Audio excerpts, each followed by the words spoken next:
lanjut ke sesi kedua untuk untuk mata pelajaran biologi bersama Kak Ari. Kepada Kak Ari dipersilakan. Oke, terima kasih Kak. Oh ya Kak, nanti ambisnya di kelas ini ya Kak ya? Halo Kak?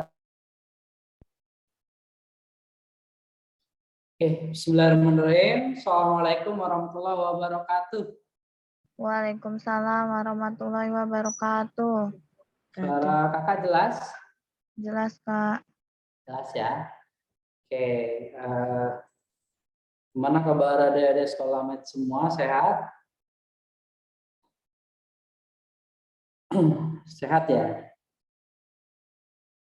Insyaallah sehat semua ya. Hari ini ketemu lagi dengan saya Kak Ari. Kita akan belajar biologi, materinya adalah tentang metabolisme bagian yang pertama ya, yaitu katabolisme. Nah, sebelum kita lebih lanjut ya. Oh ya, mohon maaf Kak, ini belum bisa share screen saya. Share screen belum dibuat ke host ya. Halo Kak?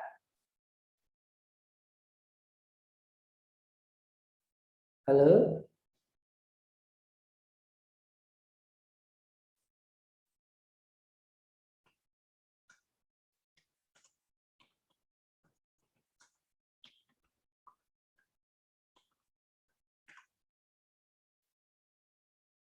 Assalamualaikum.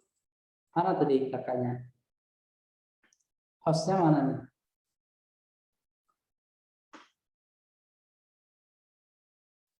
Halo Kak?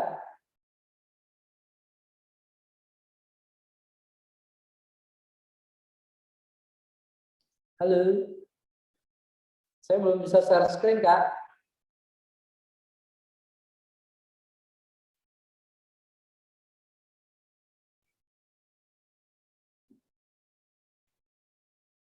Oh ya, nah ini baru bisa ya.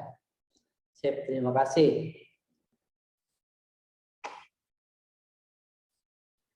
Nah, ini materi kita hari ini ya. Sebelum kita lanjut, coba sambil dijawab dulu nih pertanyaan ini. Ya, penyusunan molekul sederhana menjadi molekul kompleks yang terjadi di dalam sel disebut titik-titik. Nah, apa nih jawaban menurutmu? Wah, ini ada banyak yang jawab ya. Perdatu Nabila, terus Utami, ya, Rasyad, Raihana, Zulfa, Caca, Darajatun, kemudian ada apalagi Siva ya, Atala, Gustidio, Raudati, Eva, kemudian yang bawah-bawah ini ada Fadli, Uma, Aisyah, Adinda, Rahmatika, kemudian Raffi, Safa Malika, Cindy Risti ya, Cindy Risti, Evangelion. Oke. Ayo, siapa lagi nih?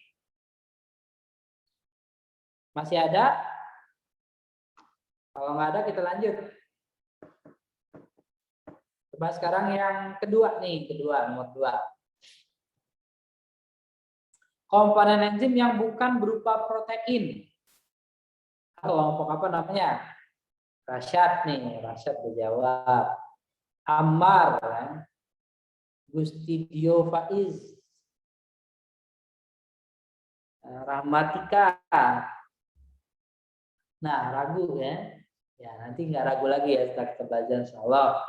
Yurike, Siva, Darajatun, Atala, Fadli, Khairunisa Putri, Raihana Faras, ya. Yuk, siapa lagi? Arika, Uma,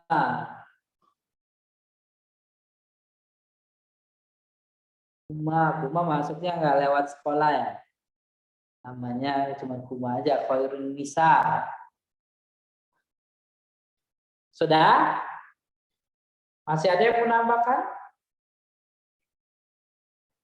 Kalau tak ada, berarti kita belajar ya. Nanti untuk jawabannya Kuma bir.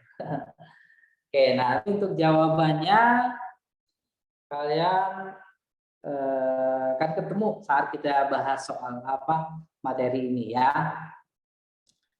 Nah, adik-adik, metabolisme, hari ini kita akan belajar tentang materi metabolisme. Ada yang tahu nggak apa itu metabolisme?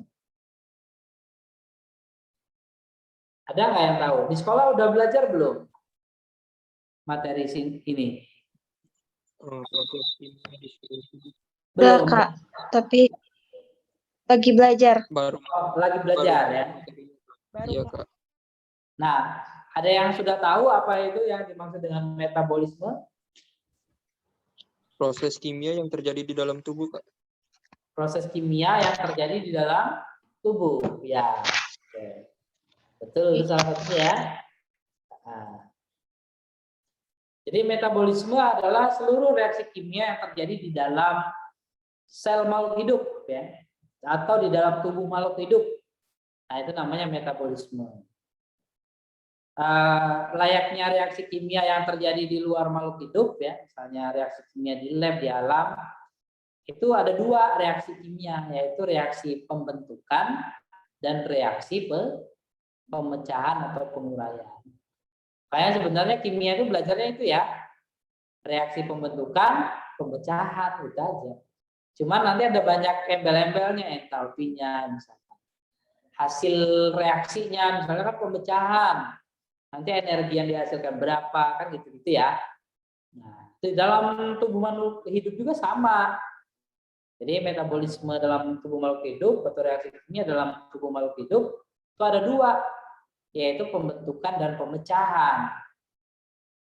Nah, nanti nyebutnya kalau di dalam metabolisme itu pembentukan itu disebut dengan anabolisme. Kalau pemecahan itu disebut sebagai katabolisme. Nah, nanti kalau kalian kuliah biologi juga belajar ini, belajarnya biokimia. Kalau kalian kuliah kimia juga belajar ini juga ya, sama materinya biokimia. Jadi sama-sama belajar tentang metabolisme. Ya. Nah, adik-adik, ada dua nih metabolisme, ada anabolisme atau penyusunan molekul kompleks dari molekul yang sederhana. Dan proses ini nanti menggunakan energi atau menyimpan energi, maka disebut dengan istilah endergonik atau endoterm. Misalkan kayak mana? Misalkan gini, kan ada karbon dioksida, kemudian ada air. Ini melalui proses ya anabolisme penyusunan nanti disebut fotosintesis, jadilah dia C6H12O6 glukosa. Nah, itu lebih kompleks daripada senyawa asalnya. Dalam penyusunan ini kan butuh energi, ya kan? Maka disebut dengan endergonik. Energinya bisa cahaya atau kimia. Oke. Nah, yang kedua adalah katabolisme. Kalau katabolisme ini pemecahan senyawa yang kompleks menjadi sederhana. Biasanya tujuan dari makhluk hidup memecah satu senyawa kompleks menjadi sederhana itu untuk mengambil energinya. Dan energinya digunakan untuk proses kehidupan.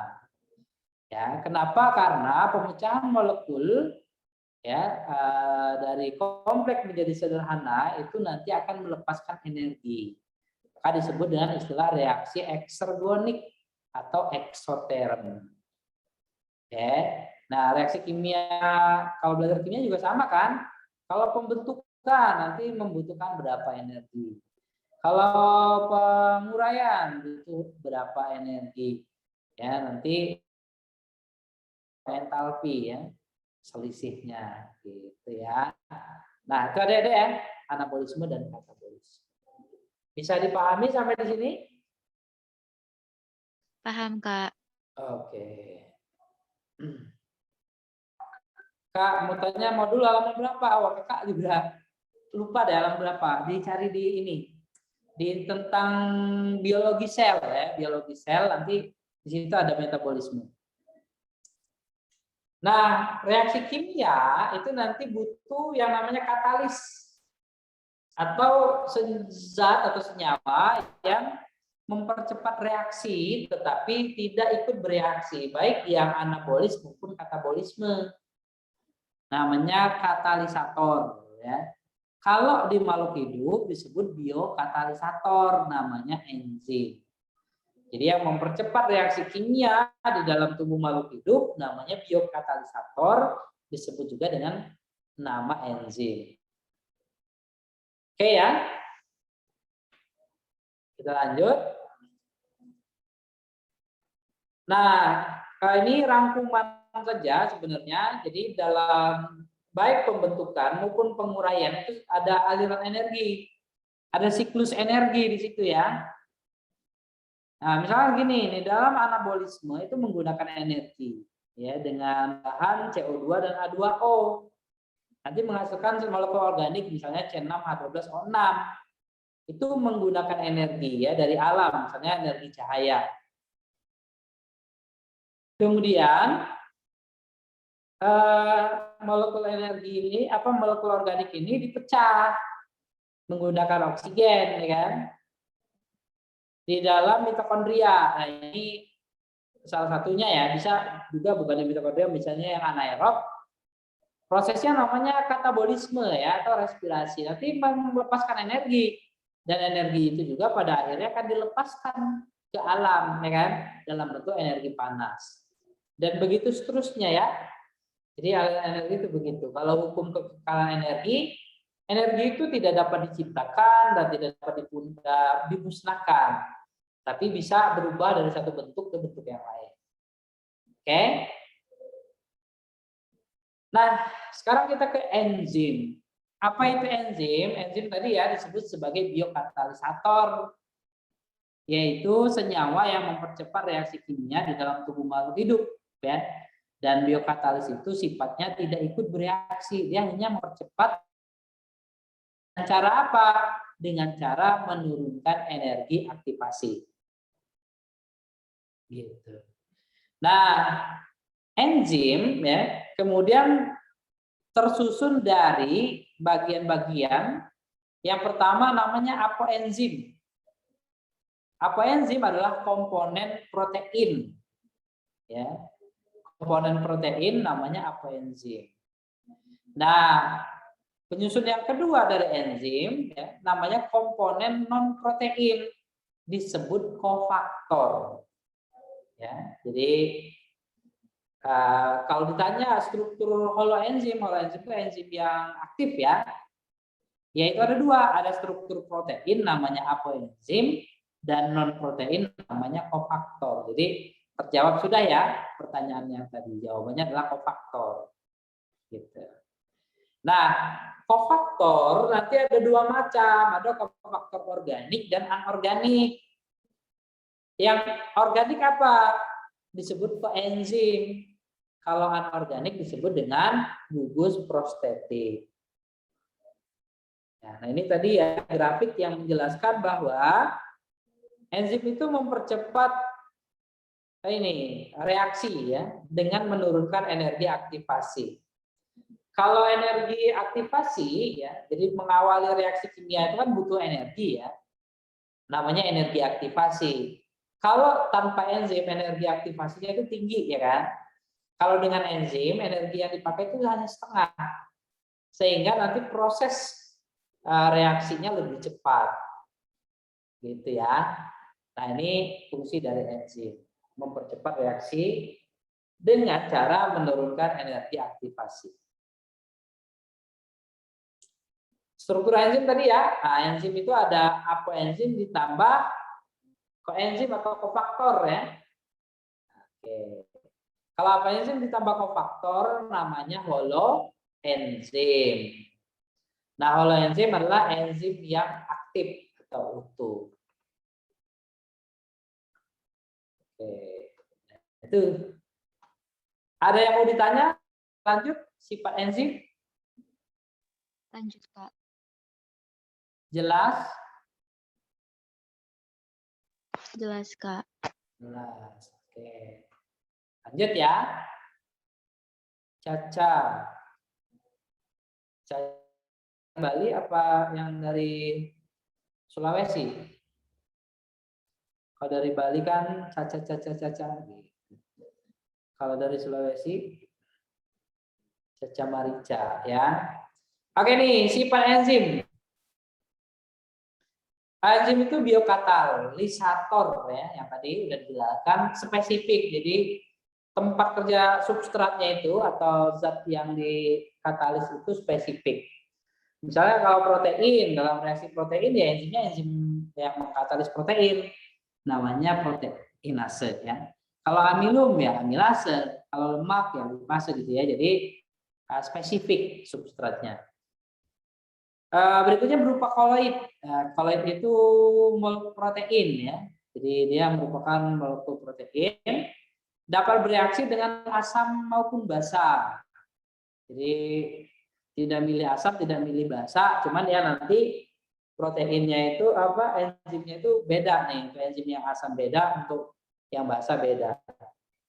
Bersifat termolabil, artinya dia berubah mengikuti perubahan suhu. Ketika suhu terlalu rendah, melewati suhu minimum paling rendah, enzim itu akan nonaktif. Makanya kalau dalam kulkas ya itu tidak ada pembusukan. Di es ya itu nggak busuk tuh, kalau di ikan mati nggak busuk. Karena apa? Karena enzim-enzim pada bakteri pengurai itu tidak bekerja, inaktif. Tapi dia juga akan rusak ketika di atas suhu maksimum, namanya denaturasi. Ya, jadi kalau bagus ya jadi rusak enzimnya, nggak bisa bekerja lagi. Kemudian dia akan bekerja pada suhu yang optimum, jadi suhu yang paling baik ya. Nah, itu dia bekerja. Gitu ya. Misalnya kalau enzim-enzim manusia ya suhu 37 derajat. Bersifat reversible, artinya reaksi enzim itu bolak-balik. Nah, ini ada cek apa nih? Denaturasi itu apakah? Oke. Denaturasi itu adalah putusnya ikatan 3 dimensi pada protein. Sehingga proteinnya menjadi rusak ya. Proteinnya jadi rusak, ikatannya terputus. Nah, enzim itu kan tersusun dari protein, sehingga ketika dipanaskan 3 dimensi proteinnya rusak. Sehingga dia nggak bisa bekerja. Nah, kalau kalian belajar kimia juga, jadi setiap senyawa kimia itu kan ada bentuknya. Namanya bentuk 3 dimensinya ya. Nah, 3 dimensi itu nanti bentuk itulah yang menentukan jenis substratnya. Jadi ketika bentuk 3 dimensinya berubah, ya substratnya berubah. Atau bahkan sama sekali tidak bisa mengikat substrat. Gitu ya. Ada lagi yang mau ditanya? Raudati sudah jelas tuh jawabannya tadi. Jadi kerusakan struktur 3 dimensi pada enzim. Ada lagi yang lain? Lanjut ya. Sama-sama. Lanjut ya. Nah, ini ada siklus katalitik enzim. Jadi kerja enzim ini kayak gini dah ya. Pertama ini ada substrat. Substrat itu zat yang akan bereaksi. Kemudian ini berikatan dengan enzim. Supaya enzim dipercepat nih proses pengubahannya, reaksinya. Sehingga dihasilkanlah produk. Nah, produk ini kemudian dilepas. Enzimnya kembali ke bentuk semula dan bisa bekerja lagi pada substrat yang lain. Maka disebut dengan istilah reversible ya. Jadi kerjanya itu bolak-balik. Kok enzimnya nggak berubah? Karena dia tidak ikut bereaksi. Oke ya, nah ini ilustrasi ini struktur 3 dimensinya seperti ini. Tadi kalau denaturasi berarti strukturnya dirusak nih. Oke. Nah, teori kerja enzim itu ada 2 teori ya. Sebenarnya dua-duanya dipakai ya. Ada pertama adalah lock key theory, and key atau kunci dan gembok. Ya, jadi enzim itu punya sisi aktif yang sama bentuknya seperti substrat, seperti gembok dengan kunci. Gitu ya. Jadi gembok dengan kunci itu nanti lubangnya itu bentuknya sama tuh. dengan gemboknya. Makanya bisa dibuka. Teori yang kedua adalah induksi fit atau teori ketepatan induksi. Ketepatan induksi ini nanti enzim bisa berubah menyesuaikan dengan bentuk substrat. Nah, gambarannya seperti ini. Kalau kunci dan gembok, jadi enzimnya bentuknya udah sama persis nih dengan substrat sisi aktifnya, sehingga tinggal nempel aja. Kerja, jadilah produk. Oke, kalau yang ketepatan induksi atau induksi fit, nah ini enzimnya bentuk aktifnya itu berubah begini ya, dan dia akan menyesuaikan kemudian dengan bentuk substratnya. Setelah itu terbentuk ikatan enzim substrat dan dihasilkanlah produk. Nanti enzimnya lepas, balik lagi bentuknya seperti semula. Ya, nah ini beda antara teori induksi fit dengan yang lock and key, ya. Lanjut. Ada beberapa faktor nih yang mempengaruhi kerja enzim. Jadi enzim itu bekerja dan dipengaruhi beberapa faktor. Pertama, suhu. Suhu tadi udah sedikit banyak kita bahas ya, bahwa enzim itu punya suhu optimum. Dan kalau di bawah suhu minimum, dia akan inaktif atau tidak aktif dan akan rusak ketika di atas suhu maksimum. Jadi grafiknya itu parabola terbalik ini ya. Nah, ini optimum, minimum, maksimum. Gitu. Sip ya, nah ini kerja enzim. Suhu. Yang kedua pH. Sama, pH ada pH minimum, ada pH optimum, dan ada pH maksimum. Misalkan ya enzim di lambung itu pH optimumnya asam. Enzim di usus halus pH optimumnya basa. Gitu ya. Konsentrasi, makin banyak konsentrasi enzim akan semakin cepat kerjanya, ya. Jadi konsentrasi enzim itu begini, ada substrat, ada enzim, nah dia terus naik, ya. Kalau konsentrasi substrat dia grafiknya gini, naik lebih cepat. Ketika semua enzimnya sudah berikatan, dia akan stabil, ya. Jadi itu substrat terhadap kerja enzim. Semakin banyak substrat, nanti akan semakin cepat kerja enzim.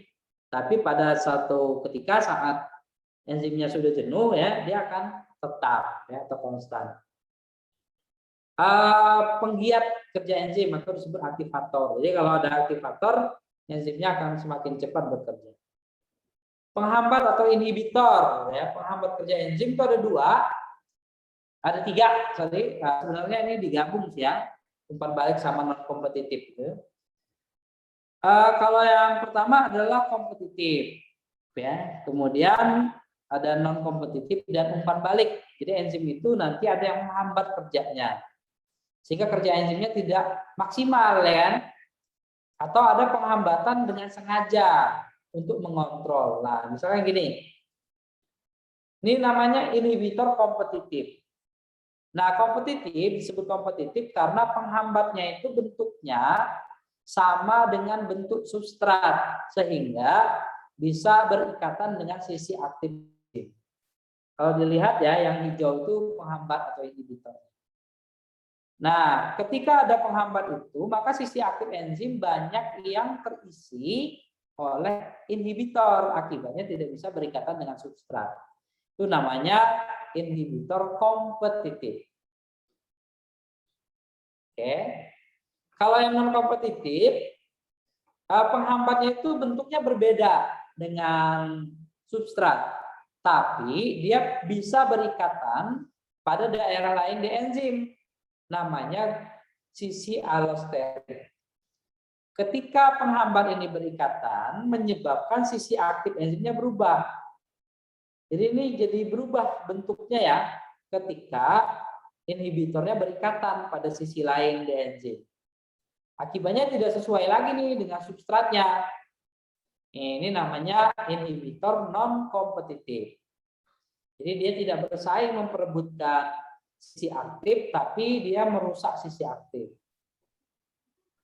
Dan yang ketiga adalah yang umpan balik. Nah, umpan balik ini biasanya untuk menghambat pembentukan enzim ketika sudah cukup. Ya. Upaya untuk mengurangi aktivitas enzim ketika produk yang dihasilkan sudah mencukupi kebutuhan. Nah, ini untuk kontrol ya. Gitu. Jadi ketika hasil yang produk yang dihasilkan sudah cukup, maka produk itu akan melepaskan senyawa. Senyawa itu akan menyebabkan sisi aktif enzim akan berubah. Nah, ini termasuk yang non kompetitif juga sih ya. Begitu. Sip ya. Nah, ini ada pertanyaan nih. Berarti pH netral. Oke, kita mulai dari pertama dulu ya. Suhu optimum itu sekitar berapa ya Kak? Nanti tergantung enzimnya. Kalau enzim di tubuh manusia, suhu optimumnya 37 derajat. Ya, 36, 37 suhu tubuh. Kalau berdarah dingin nanti beda lagi ya. Ya, yang di daerah yang berdarah dingin tuh nanti sesuai dengan makhluk hidupnya gitu deh ya. Suhu optimumnya begitu. Jadi suhu optimum itu tidak selalu misalnya 36, tidak selalu begitu. Berarti pH optimum netral, belum tentu juga ya. pH optimum itu bisa asam atau bisa basa, tergantung enzimnya. Misalkan kalau enzim yang di lambung itu pH optimumnya asam. Kalau di mulut netral optimumnya. Gitu ya. Almira, semoga bisa dipahami. Dan Darojatun. Kak, boleh tolong jelasin inhibitor yang kompetitif? Oke. Jelasin lagi ya. Kalau yang inhibitor kompetitif, itu bentuk inhibitornya atau penghambatnya sama dengan bentuk sisi aktif enzimnya. Atau sama dengan bentuk substrat. Sehingga penghambat ini akan berikatan dengan sisi aktif enzim. Akibatnya enzimnya tidak bisa berikatan dengan substrat. Nah, kalau enzimnya berikatan dengan penghambat semua, reaksi pengubahan substratnya jadi terhambat ya. Nah, itu disebut juga kerja enzimnya terhambat. Itu ya. Bisa dipahami si Rodati si Alisa ya. Rodati berarti nanti kalau substrat dan enzimnya agak berikatan, produk prosesnya berhenti ya? Iya. Jadi kalau nggak berikatan ya nggak ada produk. Gitu ya, Dek?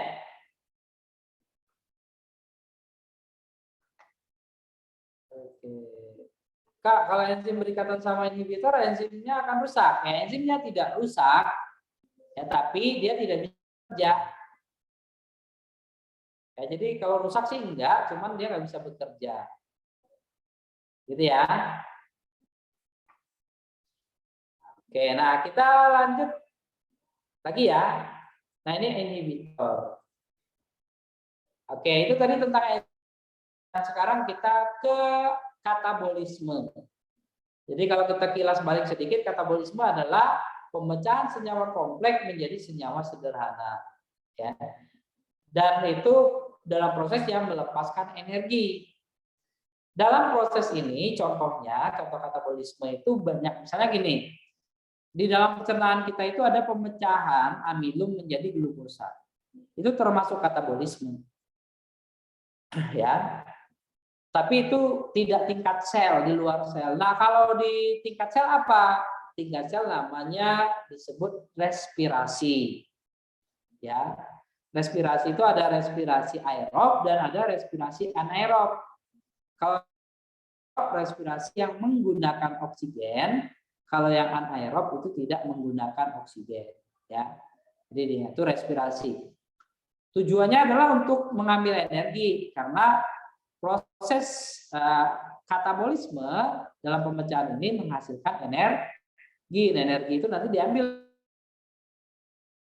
sumber energi untuk aktivitas. Ya. Nah, kita lihat ini ada respirasi aerob dan anaerob. Ya, ini mungkin nggak perlu dijelaskan. Nanti ada kalian minta PPT-nya aja ya. Pertama adalah respirasi aerob. Respirasi aerob merupakan mekanisme pemecahan zat makanan yang membutuhkan oksigen sebagai penerima atau penangkap elektron terakhir. Itu respirasi aerob. Jadi menggunakan oksigen ya. Ada 4 tahap nih respirasi aerob. Oh ya, respirasi aerob melibatkan mitokondria ya. Kalau yang punya mitokondria. Kalau yang nggak punya gimana Kak? Misalnya kayak bakteri. Ya nanti sebagai pengganti mitokondrianya nanti ada namanya mesosom atau lekukan-lekukan pada membran selnya. Gitu ya. Nah, ada 4 tahap respirasi aerob. Ini yang pertama kali harus kalian ingat ya. Respirasi aerob itu ada 4 tahap. Jadi selain yang menggunakan oksigen, nanti tahapannya itu perlu diingat. Ada 4 tahap. Pertama glikolisis, yang kedua dekarboksilasi oksidatif, ketiga siklus Krebs, dan 4 transport elektron. Glikolisis adalah pemecahan glukosa menjadi asam piruvat. Nanti satu glukosa dipecah menjadi 2 asam piruvat. Ini namanya glikolisis. Tempat terjadinya di sitoplasma ya. Selanjutnya dekarboksilasi oksidatif. Kalau dekarboksilasi oksidatif adalah pengubahan ya, asam piruvat menjadi asetil koenzim A. Jadi nanti jadi asetil CoA. Kenapa harus diubah Kak? Karena nanti asam piruvat agar bisa masuk ke tahap berikutnya siklus Krebs harus dalam bentuk asetil koenzim A. Selanjutnya asetil koenzim A masuk ke dalam satu siklus yang disebut dengan siklus Krebs. Nah, siklus Krebs ini akan berjalan kalau ada asetil CoA. Jika ada asetil CoA nanti akan berikatan nih dengan sitrat, dengan oksaloasetat kemudian jadi sitrat, berjalan nih siklusnya. Balik lagi, ada asetil CoA lagi, lanjut lagi gitu ya. Nah, itu. Jadi asetil CoA itu senyawa perantara ya antara piruvat dengan siklus Krebs. Dan terakhir adalah transport elektron, yaitu pemindahan elektron-elektron dari senyawa berelektron tinggi ya, di dalam mitokondria nanti tujuannya untuk menghasilkan ATP. Ya, gitu. Kira-kira nanti ada penjelasan lebih lanjut. Pertama nih, karena tadi menggunakan mitokondria, ini struktur mitokondria ya. Waktu belajar sel sudah kita bahas nih sedikit banyak ya. Nanti yang berperan di dalam proses respirasi aerob itu ada krista. Krista itu adalah lekukan dari membran dalam atau kriste ya. Dan ada cairan di dalamnya yang disebut dengan matriks. Ya, dan membran dalam ini nanti berperan juga ya, terutama di bagian kristenya. Oke. Nah, ini tahapannya begini ya, rangkumannya. Pertama glikolisis. Glukosa jadi piruvat. Oke, ini hasilnya ada ATP dan ada NADH. Kemudian piruvatnya masuk ke mitokondria. NADH-nya juga masuk ke dalam mitokondria. ATP-nya nanti udah siap pakai ya, ATP. Jadi energi siap pakai yang bisa digunakan oleh sel itu adalah ATP. Kemudian di dalam mitokondria di matriksnya, ini matriknya, nanti piruvat diubah dulu jadi asetil CoA ya. Asetil CoA kemudian masuk siklus Krebs. Ketika siklus Krebs terjadi nanti dihasilkan NADH, FADH dan ATP. Ya. Nah, ATP-nya udah siap pakai. NADH dan FADH yang dari glikolisis maupun yang dari siklus Krebs kemudian masuk ke jalur berikutnya di krista, yaitu transport elektron. Jadi elektronnya ditransfer. Nah, proses transfer elektron ini nanti ya elektronnya terakhir diambil oleh oksigen.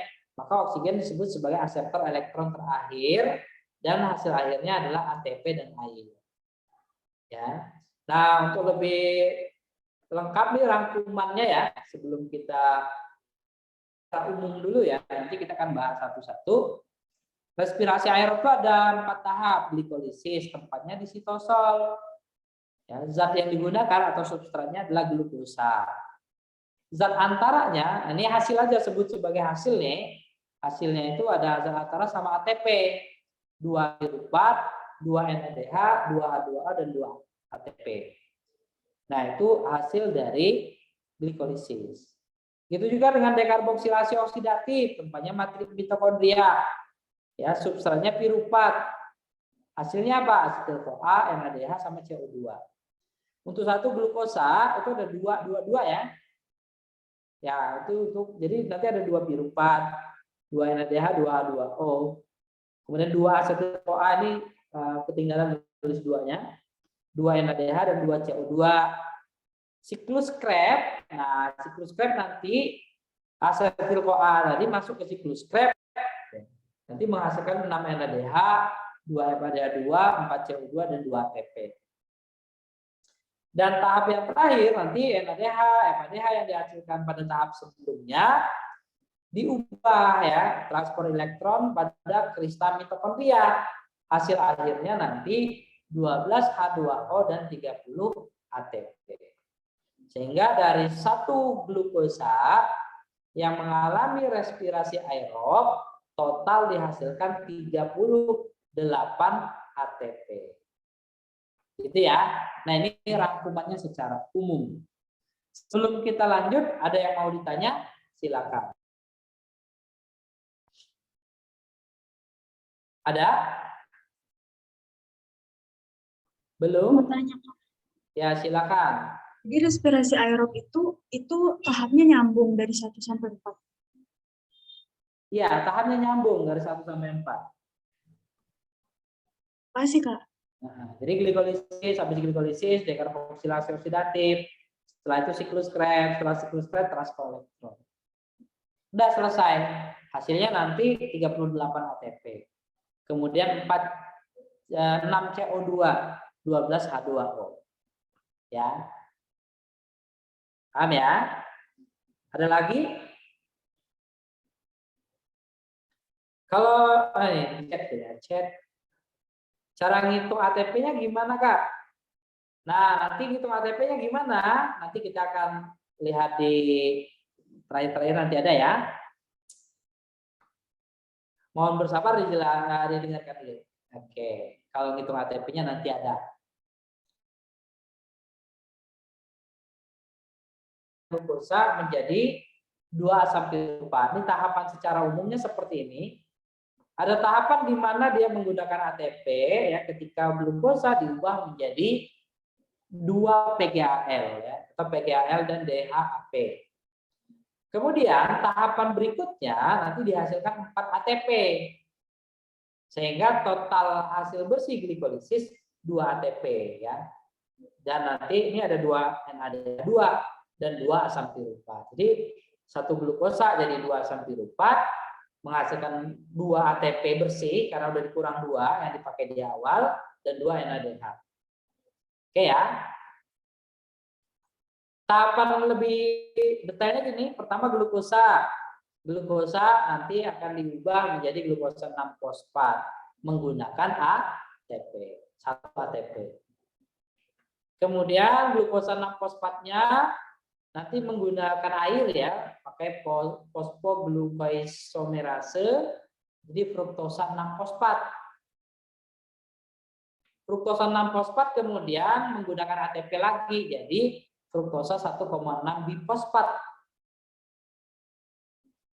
Oke, fruktosa 1,6 bifosfat kemudian dipecah 2 menjadi PGA atau G3P, PGAL atau G3P atau gliseraldehid 3 fosfat atau nama lainnya fosfoglyceraldehid dan dehidroksiaseton fosfat DHAP.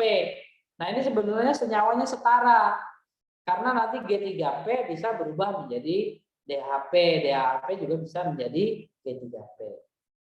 Ya, jadi ada jadi 2 begini. Berikutnya ya, yang G3P maupun yang DHAP ya, nanti melepaskan NADH.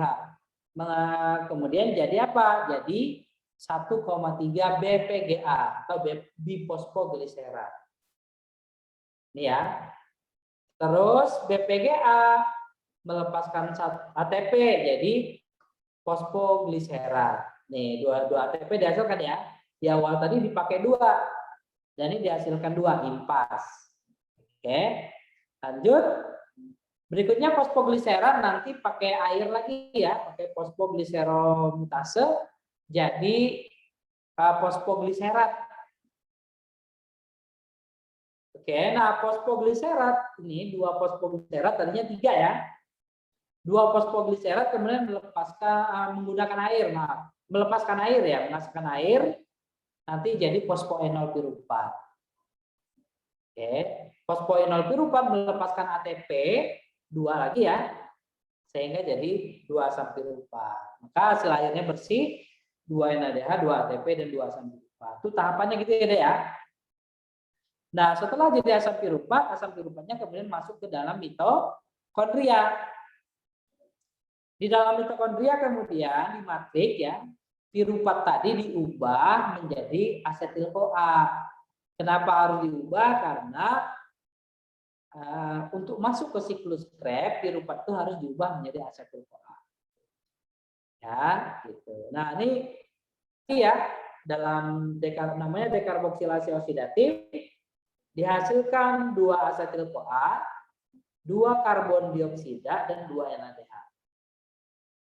Oke, setelah jadi asetil-CoA-nya masuk ke siklus Krebs. Ini ya. Asetil-CoA-nya masuk ke siklus Krebs dan siklus Krebs berjalan. Nah, kalau lebih lengkap kita lihat di sini. Nah, ini dia ya. Kalau kita lihat tahapannya, pertama siklus Krebs. Ini asetil-CoA tadi ya yang diubah dari piruvat masuk mengubah oksalosetat menjadi sitrat. Kemudian sitrat, setelah jadi sitrat ini siklusnya berjalan menggunakan air, kemudian sitratnya jadi isositrat. Isositrat kemudian melepaskan karbon dioksida dan NADH menjadi alfa ketoglutarat. Ini untuk 1 asam piruvat ya, berarti kalau 2 asam piruvat ini tinggal ditambah 2 CO2, 2 NADH gitu ya. Kemudian alfa ketoglutarat melepaskan CO2 ya, 2 CO2, 2 alfa ketoglutarat, 2 NADH dan mengikat 2 asetil-CoA. Sehingga jadilah suksinil-CoA. Oke. Nah, suksinil-CoA kemudian melepaskan ATP. Jadilah dia suksinat. Suksinat kemudian melepaskan FADH. Jadi fumarat. Fumarat menggunakan air sebagai pelarut jadi malat. Malat melepaskan NADH. Jadilah oksalosetat. Kalau ada asetil-CoA lagi masuk, jalan lagi hasilnya begini lagi. Nah, kalau 1 asetil-CoA kita hitung CO2-nya ada 2. NADH-nya ada 3. FADH-nya ada 1, ATP-nya ada 1. Kalau asetil-CoA atau 2 piruvat berarti nanti ada 6 NADH, 4 CO2 dan 2 gitu ya. Nah, ada hasil air dari siklus Krebs. Sip ya. Gitu. Kita lanjut dulu. Terakhir ya kan. Kan tadi ada dihasilkan NADH dan FADH. NADH dan FADH ini kemudian diubah menjadi ATP melalui proses transport elektron. Ya.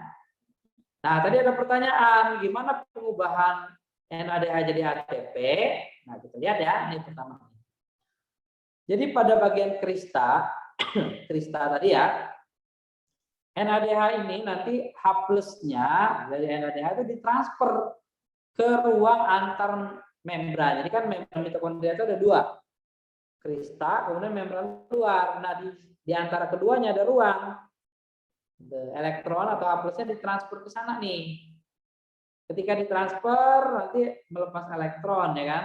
Nah, kalau NADH ini ke quinon, dari quinon ke sitokrom, dari sitokrom terakhir diterima oleh oksigen. Makanya oksigen itu disebut sebagai aseptor elektron terakhir.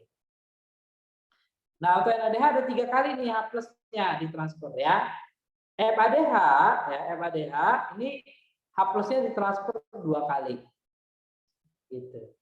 Nah, kemudian H plus yang sudah ditransfer ke ruang antar membran ini akan masuk lagi ke dalam matriks ya, melalui protein yang berbeda, yaitu protein yang mengandung ATP sintase.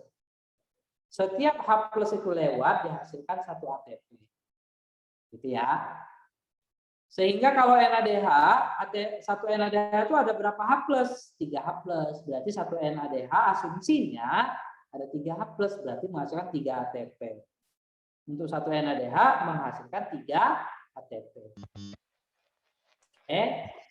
Nah, kemudian FADH, H plusnya ada berapa nih? Ada 2. Ya, asumsinya setiap satu NADH ada 2 H plus yang akan masuk lagi, menghasilkan 2 ATP. Sehingga satu FADH itu menghasilkan 2 ATP.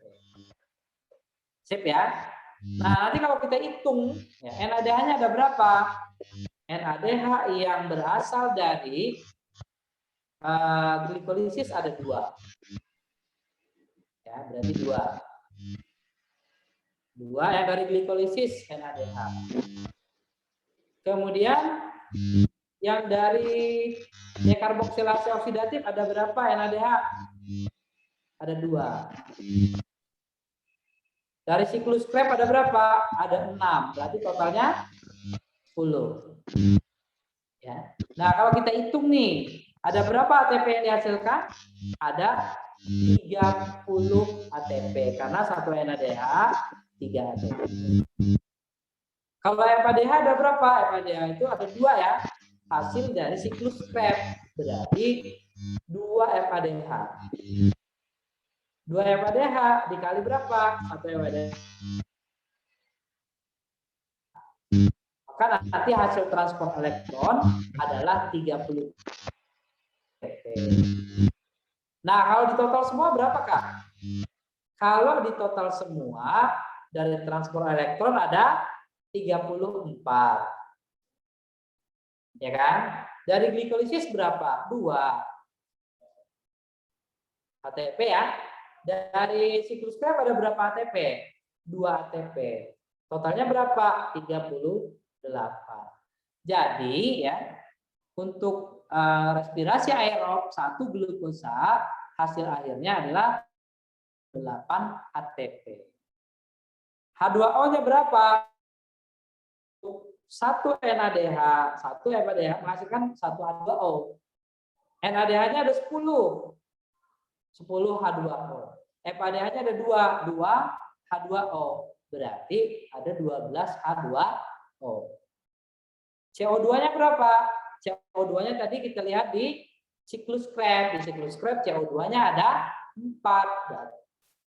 Ya, berarti menghasilkan 4 CO2. Gitu ya. Oh ya, di ini 1 dekarboksilasi oksidatif 2, berarti ada total 6 CO2. Maka reaksinya jadi C6H12O6 ditambah 6O2 kan 6 CO2 ditambah 12 H2O ditambah 38 ATP. Itu persamaan reaksi respirasi. Sip? Oke. Kak, ini cuma memahami siklus-siklusnya gimana ya? Soalnya kayak panjang banget gitu. Ya itu tadi deh intinya. Intinya ya, dipahami dulu 4 tahap tadi. Setelah 4 tahap tadi tempatnya, hasilnya itu aja dulu. Nah, kalau kalian sudah hafal nih ya, respirasi aerob ada 4 tahap, tempatnya, hasilnya gitu kan. Baru dah ya kalian pahami yang tahapan-tahapannya tadi. Ya, yang kayak glikolisis, tahapannya apa saja? Siklus Krebs, tahapannya apa saja ya? Itu setelah kalian pahami ini. Ya, 4 tahap, tempat, substrat dan hasilnya. Itu dulu yang pertama ya harus kalian pahami. Kak, maaf mau tanya, NADH kok bisa 10 ya? 2 dari glikolisis, 2 dari siklus Krebs, 6 dari transfer elektron. Iya, begitu. Itu Utami. Oke. Kak, siklus Krebs bersifat bolak-balik juga. Iya. Jadi ketika ada asetil-CoA, nanti dia mengubah oksaloasetat jadi sitrat. Sitrat terus sampai jadi oksaloasetat lagi. Ada asetil-CoA lagi, jalan lagi sampai ke oksaloasetat lagi. Itu seterusnya. Makanya disebut juga dengan siklus asam sitrat ya. Oke. Nah, itu tadi ya si pertanyaan siapa tadi cara ngitung. Kak, cara ngitung ATP tadi udah kejawab ya. Semoga bisa dipahami. Sip ya? Rasyad ya? Oke, nah ini kita lanjut.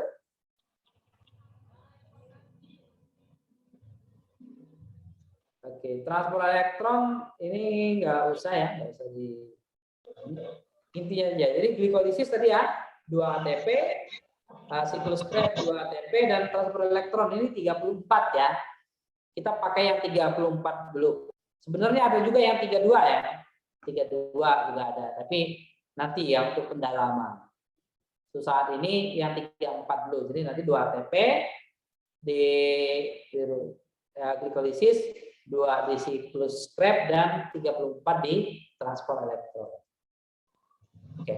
Nah, itu deh respirasi aerob. Ya, semoga bisa kalian pahami. Berikutnya adalah respirasi yang anaerob. Nah, respirasi aerob itu menggunakan oksigen dan melibatkan mitokondria. Kalau yang tidak punya mitokondria, misalkan bakteri, respirasi aerobnya nanti melibatkan mesosom. Nah, ada beberapa peristiwa di mana respirasi itu tidak menggunakan oksigen. Namanya respirasi anaerob. Ya. Respirasi anaerob ini tidak menggunakan oksigen, ya. Ada 2 macam, nanti disebut dengan istilah fermentasi ya.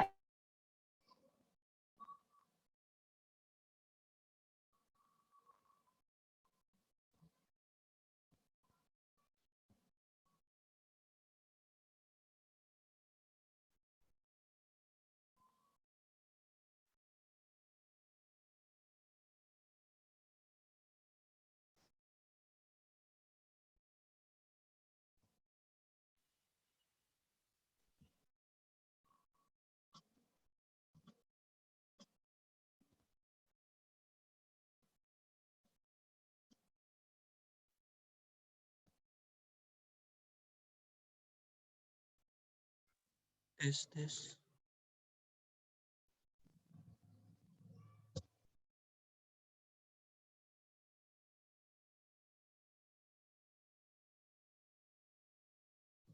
Mohon maaf ya, seperti biasa, jadi infonya habis.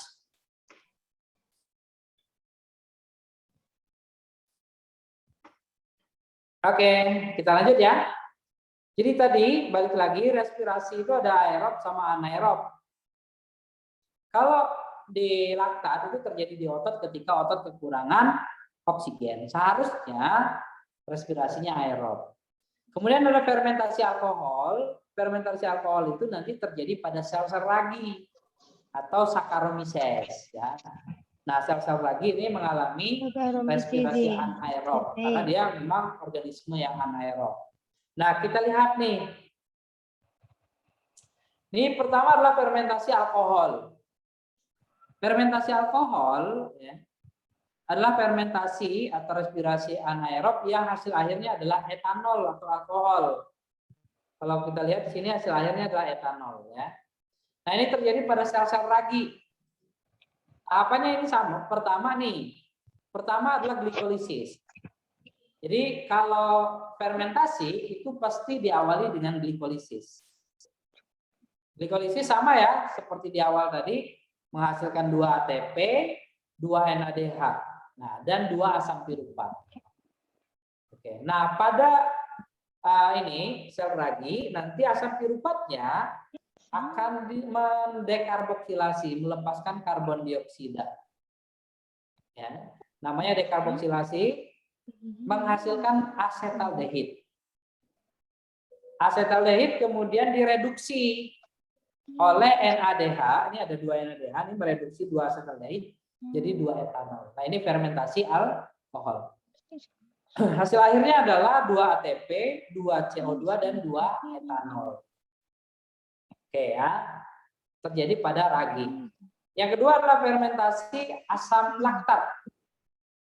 Kalau fermentasi asam laktat, pertama-tama sama glikolisis, ini di otot ya. Glikolisis menghasilkan 2 ATP, 2 NADH dan 2 piruvat. Nah, kalau ada oksigen, piruvat ini masuk ke mitokondria, terjadilah respirasi aerob. Tapi kalau nggak ada oksigen, ya, asam piruvat ini akan direduksi menggunakan NADH yang ada ya, menjadi asam laktat. Setelah maka disebut sebagai fermentasi asam laktat. Ya. Oke, nah ini perbedaan antara fermentasi asam laktat sama alkohol. Kalau alkohol hasil akhirnya alkohol. Ya. Kemudian ATP, 2 ATP dan 2 CO2. Itu kalau alkohol. Ya. Terjadinya di sel ragi. Kalau asam laktat hasil akhirnya asam laktat. Dan 2 ATP tanpa CO2 terjadi di sel otot manusia dan hewan. Ketika kekurangan oksigen. Ya. Oke. Nah, begitu ya Dede ya. Nah, ini secara umum mungkin ini perlu kalian ketahui juga. Jadi selain karbohidrat, misalnya tadi glukosa, lemak dan protein juga bisa dimetabolisme. Jalur metabolismenya seperti ini. Kalau karbohidrat ya, metabolismenya pertama dari gula ya. Gula jadi glukosa, glukosa kemudian nanti glikolisis jadi piruvat, piruvat jadi asetaldehid, asetaldehid masuk siklus Krebs, kemudian transfer elektron. Itu kalau karbohidrat. Kalau lipid, lemak itu kan nanti ada 2 bentuk, gliserol dan asam lemak. Nah, kalau lemak mau di metabolisme ya, gliserolnya nanti diubah dulu jadi gliserol dari 3 fosfat, kemudian masuk jadi piruvat, nanti jadi asetil-CoA, siklus Krebs, dan terakhir transfer elektron. Asam lemak nanti langsung diubah menjadi asetil-CoA, masuk ke siklus Krebs. Itu kalau lemak. Kalau protein itu ada nanti dipecah jadi asam amino. Nah, asam amino itu ada 20. Dari 20 asam amino itu nanti ada sebagian yang diubah jadi asam piruvat, sebagian diubah jadi asetil-CoA, dan sebagian lagi masuk ke siklus Krebs langsung ya. Itu. Nah, itu adik-adik ya, tentang katabolisme. Ini kayaknya ada pertanyaan. Oh, enggak ada. Sip. Ini udah paham. Nah, ada pertanyaan? Sebelum kita akhiri dari materi kita hari ini, yaitu tentang enzim dan katabolisme. Nah, silakan kalau ada yang mau ditanya. Atau sudah paham? Paham tuh? Kak, nanti PPT-nya tolong dikirim ya. Ya, nanti kakak kirim ke host ya. Ada lagi? Kak, maaf mau tanya lagi. Tadi aku sempat baca kalau lemak itu menghasilkan 44 ATP. Itu dari mana aja ya, Kak? Gimana bisa Kalau jadi apa 44 deh? ATP? Lemak menghasilkan 44 ATP. Oh, lemak menghasilkan 44 ATP. Nah, nanti lemak kan ada 2 macam nih. Ada asam lemak dan ada gliserol ya. Nah, asam lemak gliserol. Nah, nanti ya perubahan ini dari asam lemak ini nanti menghasilkan ATP ya, lemak sampai jadi asetil-CoA, kemudian gliserol sampai menjadi asetaldehid. Ini ada prosesnya. Kalau asam lemak menjadi asetil CoA, itu namanya beta oksidasi. Nah, dalam proses itu dia sebenarnya sudah dilepaskan ATP. Ya. Gitu. Jadi karena kalau pelajaran ini ya untuk SBMPTN itu difokuskan kepada pemecahan glukosa ya, maka kita tidak bahas secara rinci pemecahan lemaknya ya sampai menghasilkan 44 ATP tadi. Itu ya, Dek. Jadi dihasilkan pada saat ini namanya beta oksidasi. Oke? Oke, makasih ya, Kak. Nah, sama-sama. Oke, jangan lupa isi absen. Ada lagi nggak pertanyaan?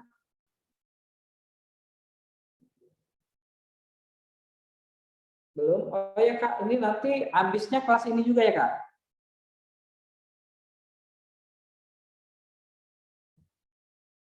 Halo? Kakak hostnya, soalnya tadi ada yang pas kelas pertama tadi katanya di kelas U yang itu. Mana? Iya, Kak. Nanti ambisnya di kelas ini ya? Iya, betul, Kak. Nanti di jam 18.30 kita lanjut ke sesi ambis ekstra. Oh gitu ya ya. Oke. Nah itu mungkin ada kalau tidak ada pertanyaan lagi nanti jangan lupa ya nanti setelah sholat maghrib kita akan bahas soal ya ambis materi sebelumnya yaitu materi animalia. Nanti kita akan lihat contoh-contoh soal ya yang di SBMPTN kan dari materi animalia.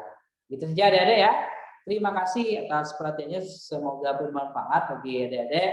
Kalian bisa memahami ya metabolisme khususnya tentang enzim dan katabolisme. Sampai jumpa lagi lain waktu dan kesempatan. Jangan lupa pakai masker, mencuci tangan, jaga jarak, menghindari kerumunan, dan bagi yang bisa vaksin silakan vaksin. Kakak Airi, Assalamualaikum warahmatullahi wabarakatuh. Sampai jumpa lagi nanti ya. Oke, terima kasih Kak. Terima kasih Kak Ari atas materi hari ini. Nanti di jam 18.30 kita lanjut ke sesi ambis ekstra untuk mata pelajaran biologi. Terima kasih semuanya yang sudah berpartisipasi. Jika ada salah kata mohon maaf. Wassalamualaikum warahmatullahi wabarakatuh.